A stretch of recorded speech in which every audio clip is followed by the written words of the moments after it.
été répondu, hein. C'est du point de vue de la conscience. Les métis se trouvent entre deux chemins. C'est comme en Congo, le métis est appelé, qu'on appelle les chauves-souris. Il est au moitié. Il doit décider. C'est à lui.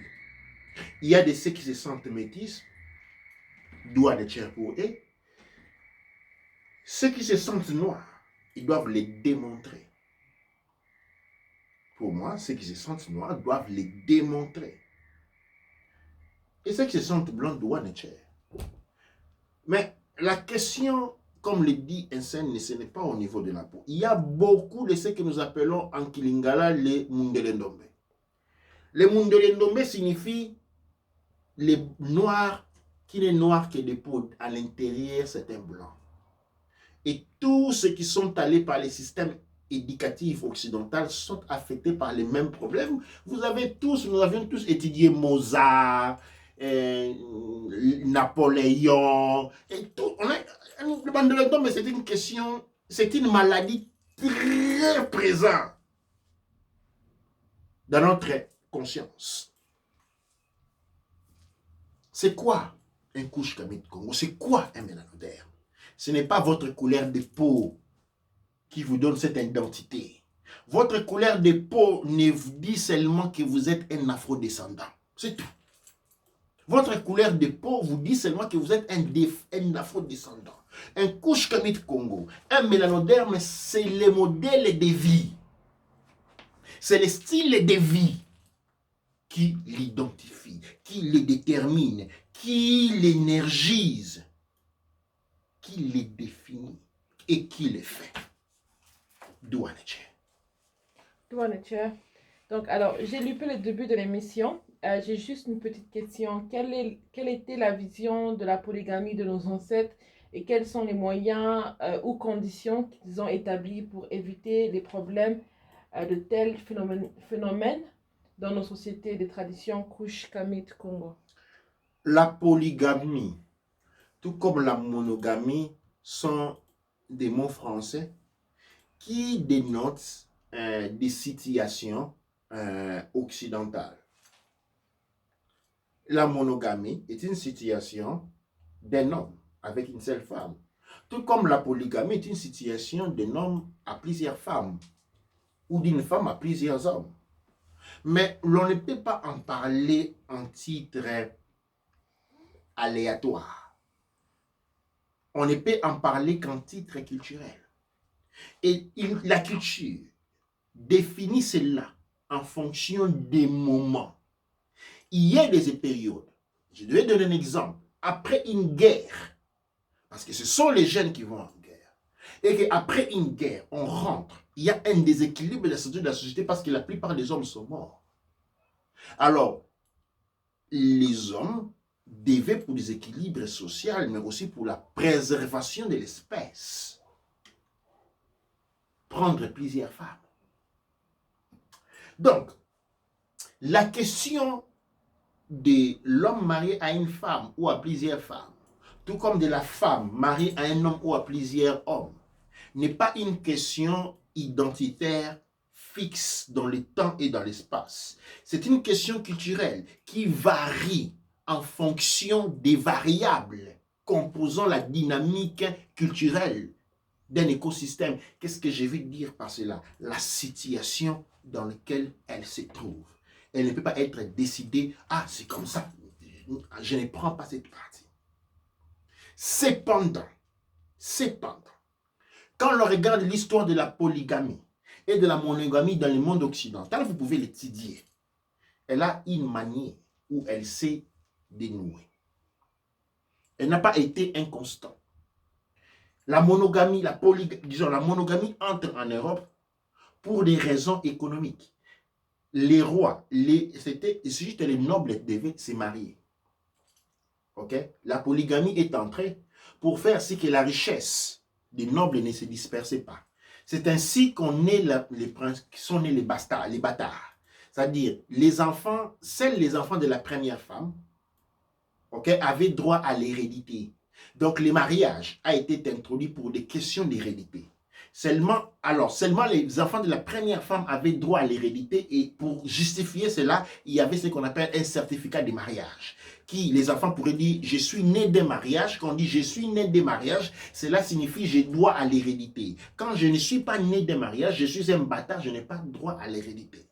Les enfants non nés hors des mariages, des nobilités occidentales, sont devenus ce qu'on appelle les mafieux, les grandes familles mafieuses qui aussi revendiquent les droits du territoire. Ce sont des nobles.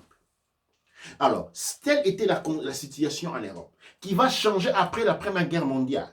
Après la Première Guerre mondiale, avec 5 millions de jeunes qui sont morts, et l'État occidental qui a eu peur de mourir, et qui a créé la guerre pour se sauver, eh bien, il fallait limiter le nombre de naissances en Occident. Comment on les fait? En fait, qu'est-ce qu'on fait? Les hommes sont morts, il y a eu beaucoup de femmes. On introduit le mariage aussi aux pauvres, à tout le monde, de manière à ce que, vous vous souvenez, ceux qui connaissent l'histoire de l'Occident, quand un homme était polygame, on l'arrêtait. Quand ta femme t'accusait, t'allais te reporter à la police, que tu avais une deuxième femme, tu allais en prison. Mais si ta femme allait t'accuser, tu allais avoir une prostituée, il n'y avait pas de problème. Qu'est-ce qui s'est passé en Europe? On a limité la capacité reproductive du peuple européen en leur imposant une femme unique. Maintenant, comme il y avait toujours de deuxième femmes, ces deuxièmes femmes-là, okay, comme si tu donnes naissance à un enfant hors du mariage, tu peux être arrêté. Mais cela ne te convenait pas parce que qui va prendre soin de ces enfants-là? Alors, seulement les femmes qui étaient mariées donnaient naissance. Les autres, on avait ouvert les grands marchés de la prostitution. C'est-à-dire l'homme pouvait être arrêté pour avoir une deuxième femme, mais ne pouvait pas être arrêté pour se déambuler avec toutes les prostituées qu'elle fait. Avec cela, les systèmes politiques occidentaux ont dosé la capacité de la reproduction en Occident en limitant, en utilisant les mariages comme instrument. Et de l'autre côté, il a récupéré l'argent qu'il paye. Parce que tu vas travailler et puis tu vas chez la prostituée, l'argent paye, il rentre des droits. Ça, c'est l'histoire de l'évolution entre la monogamie et la polygamie en Occident. En Afrique, nous avons tout un autre concept différent. Pour l'affronter, il faut vraiment un sujet qui ne parle que de cela. Je ne peux pas parler de cela en 2 mots comme ça parce que j'ai trop de respect pour ma culture. C'est une culture de 200 000 ans et je ne peux pas la exprimer en 5 minutes. D'où un nature. Alors, il y a un autre commentaire qui dit ok, merci. Ça reste compliqué vu que je me sens les deux. Là, c'était par rapport au métissage. Et j'aime les deux, je veux dire, j'aime tous mes ancêtres. Et un commentaire qui a répondu qui dit bravo, tu es donc très équilibré, tu dois aimer les deux, tu es donc un vrai polygame. Et très équilibré, je n'irai pas jusque-là. J'ai des déséquilibres quand même, comme beaucoup. Mais sur ce sujet, oui, c'est possible. Douane-Cher, je ne veux pas inférer, je ne vais pas toucher les personnes là-dessus, mais la norme générale est ceci. Dans les cadres multiracial, l'identité raciale, pas culturelle, hein, l'identité raciale et pas culturelle, il y a deux identités, une identité raciale et une identité culturelle. Okay? L'identité raciale, dans le cas des rencontres interraciales, est donnée par la mère. Quand la mère est blanc, eh bien, on est blanc du point de vue de la race. Quand la mère est noire, eh bien, on est noir du point de vue de la race. Ok? C'est-à-dire, si mon papa est blanc et ma maman est blanche, je suis blanc. Si mon papa est blanc et ma maman est noire, je suis noir du point de vue de la race. Ça suit la mère. Indépendamment de ce qu'on appelle de la complexion de la peau. Ok? Ça n'a rien à voir. Indépendamment de la complexion de la peau. Ça suit la mère. Maintenant, c'est que les métis choisissent une orientation culturelle. Je me sens plus proche de la culture de mon père. J'ai grandi avec mon père. Je me sens orienté vers mon père qui est blanc. Je me sens orienté vers mon père. Mère qui est noire. C'est ce que là j'ai choisi. Okay. Mais un danger, c'est celui de rester à 50%. C'est un déséquilibre.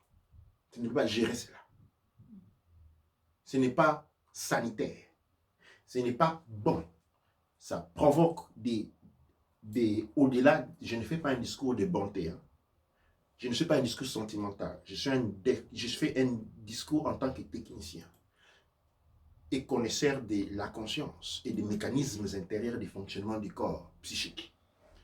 C'est trouvé à 50% porte des déséquilibres psychiques bien prononcés qui développent d'autres déshabilités dans le fonctionnement du point de vue de la capacité de l'intelligence et dans beaucoup d'autres cas.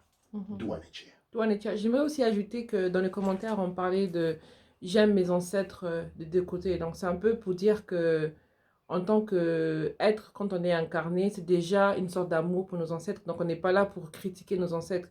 Peu importe que notre ancêtre a été Hitler ou le pape ou je sais pas, ou Mobutu. Donc, on est par rapport au fait qu'on est une continuation de la lignée des ancêtres. Et quand on parle d'ancêtres, c'est une très grande lignée qu'on ne connaît même pas au final. Oui, et on doit être fier.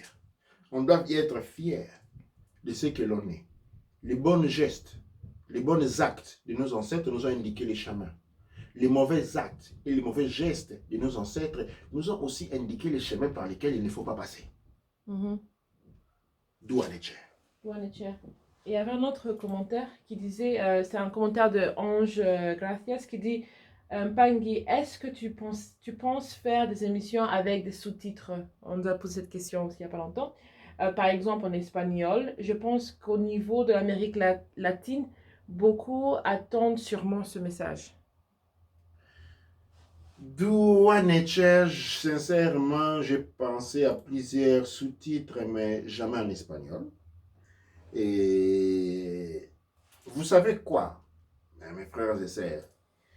Nous sommes là, à trois, en train de faire un travail qui bénéficie à des dizaines de milliers de personnes. Et c'est déjà difficile pour nous de le faire avec les instruments les plus limités possibles. Nous sommes en train de filmer avec des téléphones, des lumières assemblées, un micro, un computer. Et j'ai toujours dit, et je répète cela, nous avons besoin de votre contribution, spécialement parce que maintenant, vous rejoignez, hein, c'est la personne qui dit rejoint mon invitation de départ. C'est là maintenant le moment d'investir chez nous.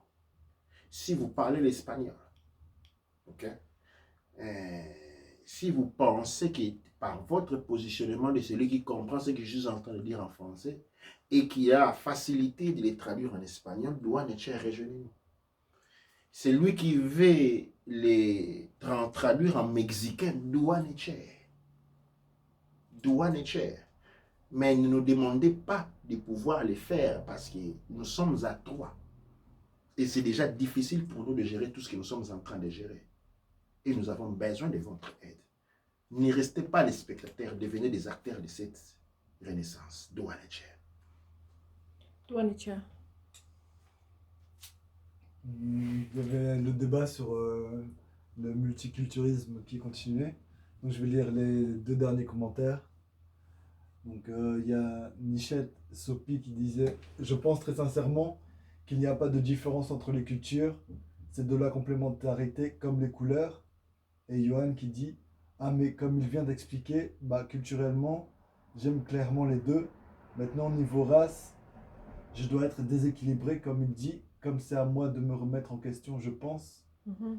Imagine-toi un instant un panorama sans la couleur noire ou la couleur jaune ou n'importe quelle couleur. » Je veux repasser sur le point de la complémentarité culturelle. Nous ne devons pas faire du sentimentalisme. Je ne fais pas du sentimentalisme. Je suis un expert là-dessus et j'ai de l'expérience parce qu'expert signifie quelqu'un qui a de l'expérience là-dessus. C'est un fractal. Okay? C'est un fractal. Très important. Je vais vous donner un exemple. Prenons une voiture. Okay? Nous devons comprendre que les cultures sont comme les différentes parties d'une culture. Ils sont fonctionnels. Vous ne pouvez pas dire, voilà, comme c'est la voiture, et que toutes les choses sont complémentaires, je vais prendre les freins, je vais appuyer les freins là où il faut accélérer. Vous allez cogner contre les gens qui sont devant vous ou allez vous cogner derrière un mur. La complémentarité est de soi parce que nous sommes expression de la conscience divine.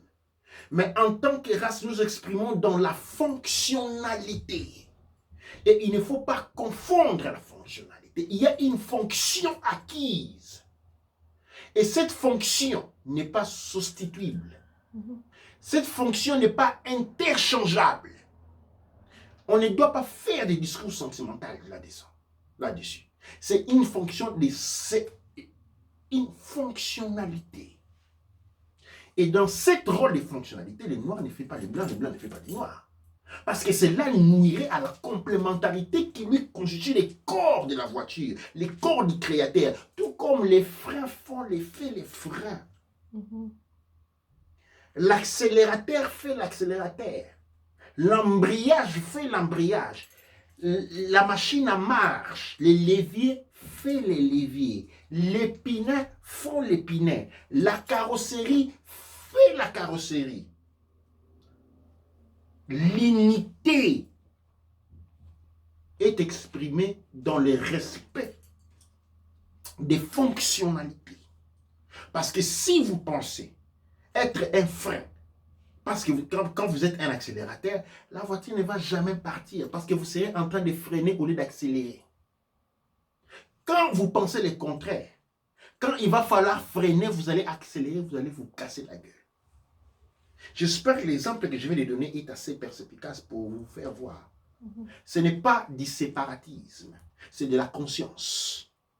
Ce n'est pas de la division, c'est de la conscience. Et la conscience raciale se trouve au niveau de la fonctionnalité. Et cela ne doit pas être confondu. Quand vous êtes un noir et vous vous sentez un blanc, vous êtes hors de fonctionnalité. Vous êtes hors de votre périmètre de fonctionnalité et vous n'êtes pas en train de marcher avec le Créateur. Quand vous êtes blanc et vous pensez noir, vous êtes en train de faire les mêmes erreurs. Parce que la complémentarité, cette complémentarité exige le respect de la fonctionnalité. Je sais que ça peut être controversial pour beaucoup de personnes, mais c'est similaire au fait que quand, par exemple, on a une femme ou un homme qui se sent le contraire, une femme qui se sent homme et un homme qui se sent femme, on peut le faire comme on veut, mais au niveau de la fonctionnalité, on ne peut plus se reproduire. Absolument, oui, exactement. Quand un homme veut faire la femme veut faire l'homme, il y a, oui, du point de vue sentimental, c'est son droit, il a le droit de le faire. Mais attention, nous avons une mission, c'est celui de la reproduction et de la transmission de l'espèce. Et en faisant un choix qui n'est pas basé sur la conscience de la fonctionnalité, mais sur un sentimentalisme, eh bien, nous compromettons à la mission qui est celui de la reproduction et de la transmission de la sauvegarde de l'espèce. Douanicher. Donc, le dernier commentaire de Ange Gracias. Je vais alors vous contacter pour l'espagnol. Douanicher, nous serons beaucoup, nous allons aimer beaucoup parce que je parlais beaucoup de mes frères de l'Espagne, mes frères de ces continents qu'on appelle l'Amérique latine. Et il y a quelque chose que je dis souvent, et je le répète encore aujourd'hui.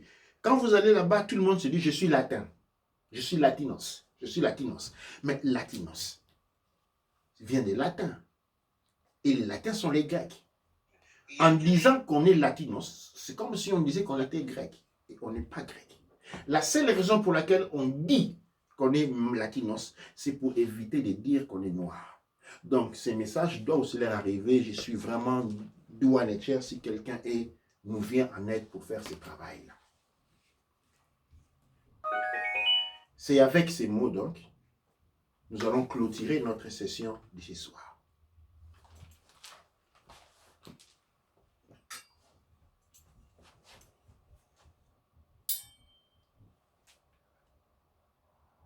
Amasu empa emra sangsu. Emen ra empa emra wu. Wawu ra manketi pa erura. Amasu empa emra sangsu. Emen ra empa emra wu. Wawu ra manketi pa erura. Amasu empa emra sanksu.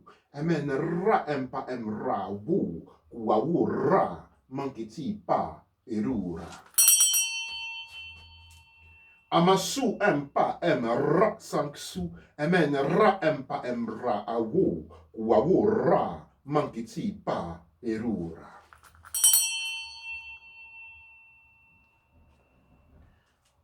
Nous vous donnons rendez-vous sur Hors des temps et de l'espace demain samedi et dans la radio Couche Kamit Congo, la radio qui accompagne votre éveil de conscience. Doua Necher, Doua Amon Ra, Doua Neb Ercher.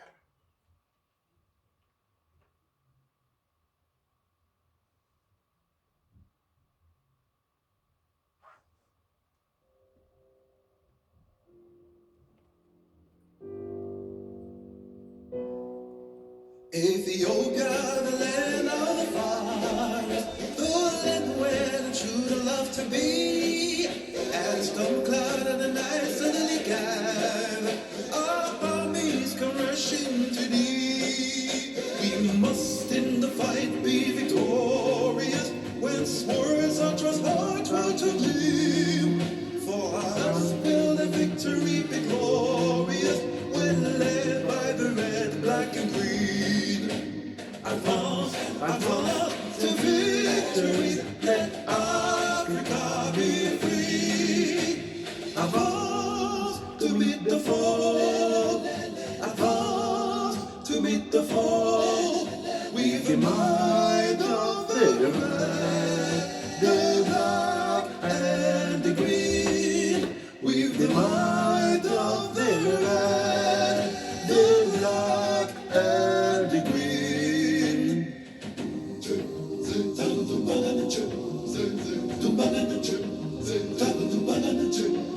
To our sudden action, grant unto our sons that lead, the wisdom that gave to the sage, so the people who are so in need. Thy voice through the dim has spoken, Ethiopia shall stretch forth her hand. By thee shall the fetters be broken, and ruthless our dear motherland. Advance, advance to victory, let Africa be free. Advance to meet the foe, advance to meet the foe. With the might of the red, the black and the green. With the might of the red, the black and the green. Toi, Wonder.